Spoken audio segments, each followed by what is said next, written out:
ngobrol ini tentang hal-hal positif. Karena kita ini selaku pengguna, selaku pelaku rokok ini, jadi rasanya kurang asik gitu. Jadi tetap kita ini harus diimbangi gitu.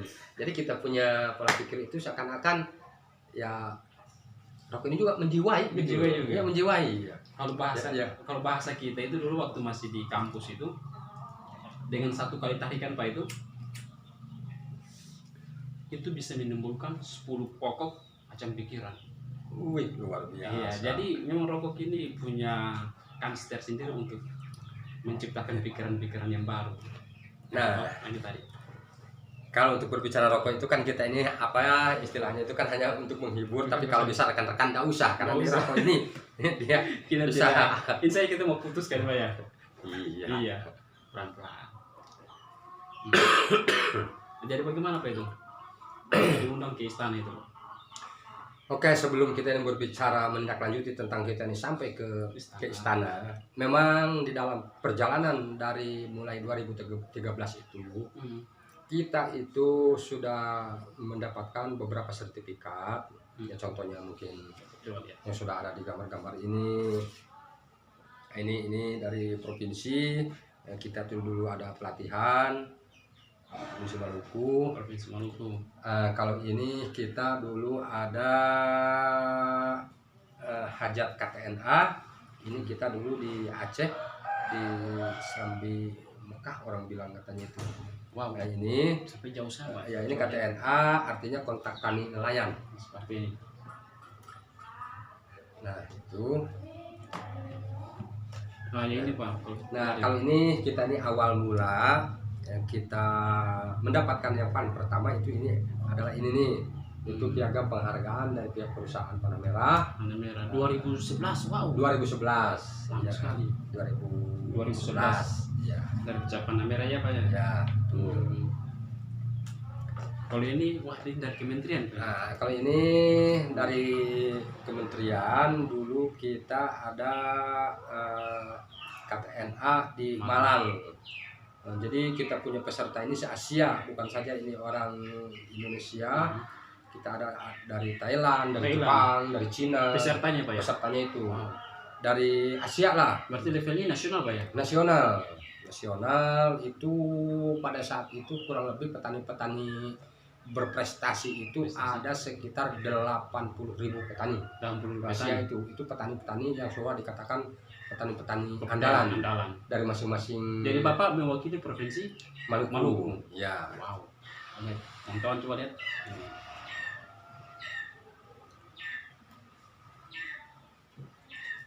Nah ini yang saya mau tanyakan, ada 2 sertifikat yang menurut saya berat ini. Ini dari kerjasama antara pemerintah Indonesia dengan pemerintah Belanda ya? Iya. Oke. Mungkin kartunya, bentuknya. Ini kira-kira bagaimana perjalanannya Bapak dapat sertifikat ini? Nah perjalanan kita mendapatkan sertifikat ini yang Pack Impact ini ada beberapa perusahaan yang seperti kerjasama di sini nih, terutama ini Indonesia dengan Belanda. Nah Indonesia Belanda, terus di dalamnya di sini ada perusahaan benih Panah Merah. Terus di sini ada perusahaan ada 1, 2, 3, 4. Jadi ini 5 Indonesia Belanda dan gabung dengan 3 jenis perusahaan yang sangat-sangat luar biasa, perusahaan nasional. Nah, mengajak kita, jadi dia melirik bahwa saya ini harus jadi pemateri tentang tata cara budidaya tanaman yang baik dan benar, penggunaan pestisida yang baik dan benar.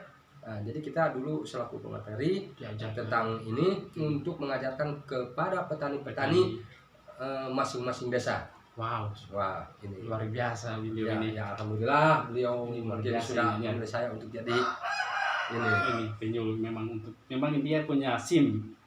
Bahasanya kita ini SIM untuk bagaimana mengajarkan ilmu pertanian. Wow, luar biasa. Oke, ini yang menurut saya wow luar biasa. Bapak sudah masuk ke istana. Padahal kita ini masih belum. Iya. Mungkin kita calon anggota dewan dulu kayaknya. Boleh. Oke, jadi kira-kira bagaimana Bapak dapatkan penghargaannya? Oh, piagam penghargaan betul. Oke Pak, coba lihat. Oke, mungkin ini saya bahas. Ini tentang piagam penghargaan yang diberikan kepada saya ini, kalau nggak salah ini Indonesia Merdeka 70 tahun.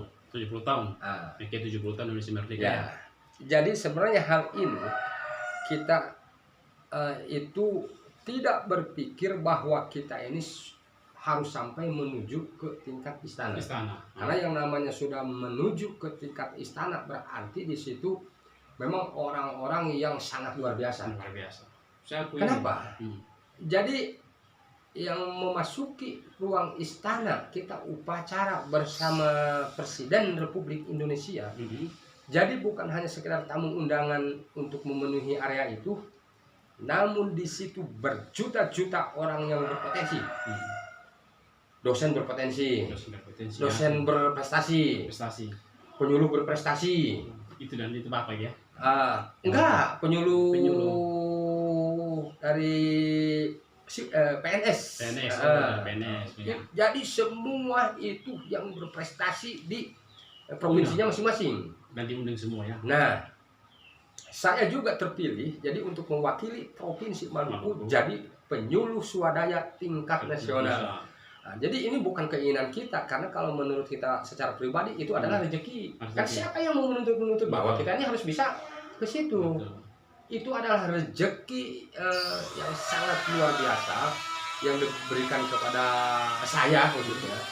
Nah, itulah ya kita juga antara percaya dan tidak. Tidak. Nah, setelah selesai itu ya kita mendapatkan piagam ini. Di sini juga mungkin kita ini ada plakat. Satu pasang yang ini Pak ya. Ya, satu plakat. Balik ya. Ini penyuluh swadaya tingkat nasional untuk mewakili Provinsi Maluku. Bukan Pulau-Buru, Wow. tapi Maluku. Luar biasa. Ya kita juga percaya tidak percaya lah, tapi toh kenyataannya ya Iya. memang percaya ini sudah ada di kita. Nah, jadi kita ini hanya sekedar menghimbau, menyampaikan kepada teman-teman semua, kita berbuat baik itu, jadi kita itu jangan dituntut dengan kita punya imbalan. Bekerja baik, berbagilah dengan ikhlas, tanpa pamrih, tanpa menuntut apa-apa dari rekan-rekan yang kita sumbang pikirannya, tidak usah. Oke Pak. Ini kemudian agak dalam ini Pak. Iya.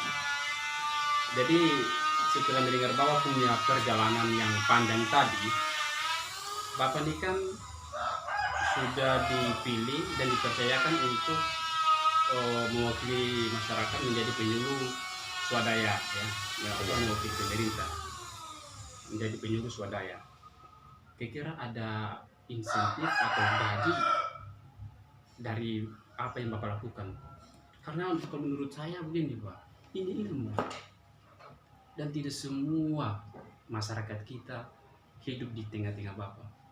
Masih banyak di luar sana, apalagi kalau kita yang di bagian Seram Barat, kita mau mendapatkan ilmu khususnya di bidang bertani itu sangat minim. Bahkan itu mereka tuh ingin mencari tahu di bagaimana cara bertani yang baik di internet.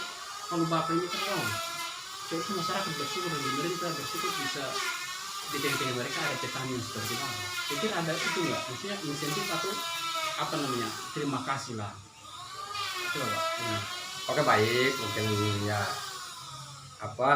ya pertanyaan ini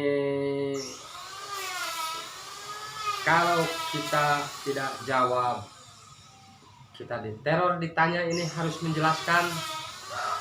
Tapi kalau Bapak jawab artinya tidak, kalau Bapak merasa ini aja nggak usah jawab, tapi kalau Bapak merasa aman-aman saja dan Bapak misalnya punya hak untuk menyampaikan itu ya nggak apa-apa.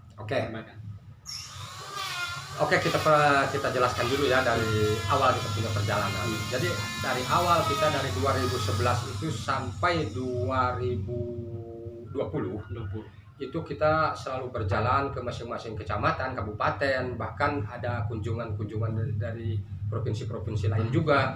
Kita selalu memberikan materi. Ya alhamdulillah, jadi ketika perjalanan-perjalanan itu memang ya dana pribadi. Selama itu memang kita pribadi Wow. untuk melaksanakan itu.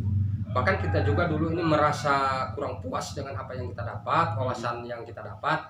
Kita juga ini pernah berkunjung ke pulau-pulau Jawa, kemana yang sekiranya kita ini mendapatkan ilmu ini untuk kita punya teman-teman di Maluku khususnya Pulau Buru ini untuk kita bagi. Itu pun juga kita ini menggunakan dana pribadi, dana ya memang berat lah, cuma ya Hari ini sebentar Pak, hari ini ada orang yang keluarkan dana pribadi untuk bagaimana mengajarkan pertanian terhadap masyarakat. Wow, luar biasa. nah Ini era sekarang Pak, luar Ya. biasa memang. itulah perjalanan, memang satu perjalanan. Nah, terhentinya kita ini memberikan penyuluh door to door, dari lahan ke lahan, dari daerah ke daerah, itu kita berhenti di 2018. 2018 Bapak Ya. sudah Kita sudah istirahat. istirahat. Artinya sudah istirahat itu karena kita ini sudah lemah, Lemah secara ekonomi ya, bukan lemah secara untuk berbicara tentang finansial ini. finansial ya. Karena ketika kita ada kunjungan kemana-kemana itu, ya minimal, jadi kita ini untuk bensin, untuk makan, untuk kita Iya. tidur itu pun, ya Perjalanan memang kita ini itu, sudah terhenti. iya. Jadi kita tinggal melakukan ya paling komunikasi Baik via telepon. telepon aja. Via telepon. Nah, jadi daripada saat itu sampai sekarang memang kita tidak berjalan ke luar pulau, bahkan ya memang banyak yang minta. Namun berbicara tentang finansial apapun yang memang kita ini juga tidak ada, ya kita via telepon. Nah, kalau untuk berbicara tentang insentif Iya. dari Pemerintah pihak misalnya. pemerintah, Iya. ya kita dari 2013 itu sampai sekarang ya memang kita jujur saja, Jujur. kita belum pernah mendapatkan. Belum pernah mendapatkan. Wow. Dan tidak tahu barang itu tuh memang untuk selaku penyuluh swadaya ini ada atau tidak begitu. Hal yang tabu yang masih tanda tanya Pak ya. Iya, karena kalau melihat dari gaungnya ini penyuluh swadaya tingkat nasional. Gitu. Apakah memang penyuluh swadaya itu ketika memberikan ilmu itu ya ilmu, ya finansial, ya pikiran segala macam, apakah seperti itu? Apakah memang sebenarnya ada gitu dari pihak pemerintah itu untuk menjadi jembatan tentang hal semacam itu? Nah, jadi kita juga memang belum tanya kepada pemerintah, tapi kan pemerintah ini juga tahu bahwa seorang Nana Suryana ini jadi penyuluh swadaya tingkat nasional. Nah, di situ memang kita tidak tahu seperti apa begitu. Jadi seperti itu. Jadi mungkin di luar sana, mohon maaf kalau seandainya ada yang menyinggung, memang ini natural, diskusi kita natural, tidak ada settingan. Jadi kalau memang ada pihak-pihak yang merasa punya kepentingan terhadap yang baru disampaikan ini, mohon maaf. Tapi kalau macam ada yang punya hati, yang punya ketulusan berpikir, coba tolong melihat beliau, karena memang wow ini luar biasa dia bagaimana membangun pikiran khususnya di bidang pertanian kepada masyarakat kita. Dia tidak menuntut ini dan itu. Jadi marilah pemerintah mencoba bagaimana melihat dia, sehingga ini bukan berarti dia mau menerima apa yang kalian tawarkan, tidak. Kalau saya gali dia, memang dia tidak minta ini dan itu. Hanya kan bagaimana kita bisa menyikapi dia punya niat baik ini, uang pribadi kesana kesini. Apakah ada insentif? Saya tanya beliau, dia bilang tidak. Ya dikembalikan lagi kepada para orang-orang yang punya kepentingan di luar sana. Kalian yang menilai dan kalian yang menyimpulkan. Oke Pak, akhir kata sebelum kita tutup video kali ini, bagaimana menurut Bapak, pendapat Bapak tentang khususnya karpetan kita di luar sana? Oke, mungkin jadi dari kesimpulan semua apa yang sudah kita bahas tadi, intinya kita nih kepada petani Maluku, khususnya ini di Pulau Buru. Jadi kita ini jangan kendor, maju terus, jangan takut dengan kegagalan. Kita punya pola pikir tadi satu, mau. Itu harus dipertahankan. Bukan berarti mampu belum tentu mau, tapi orang mau pasti dia akan mampu. Nah, jadi kita mengajak kepada kita punya teman-teman, ayolah kita berjalan dengan mau yang tinggi. Luar biasa. Oke.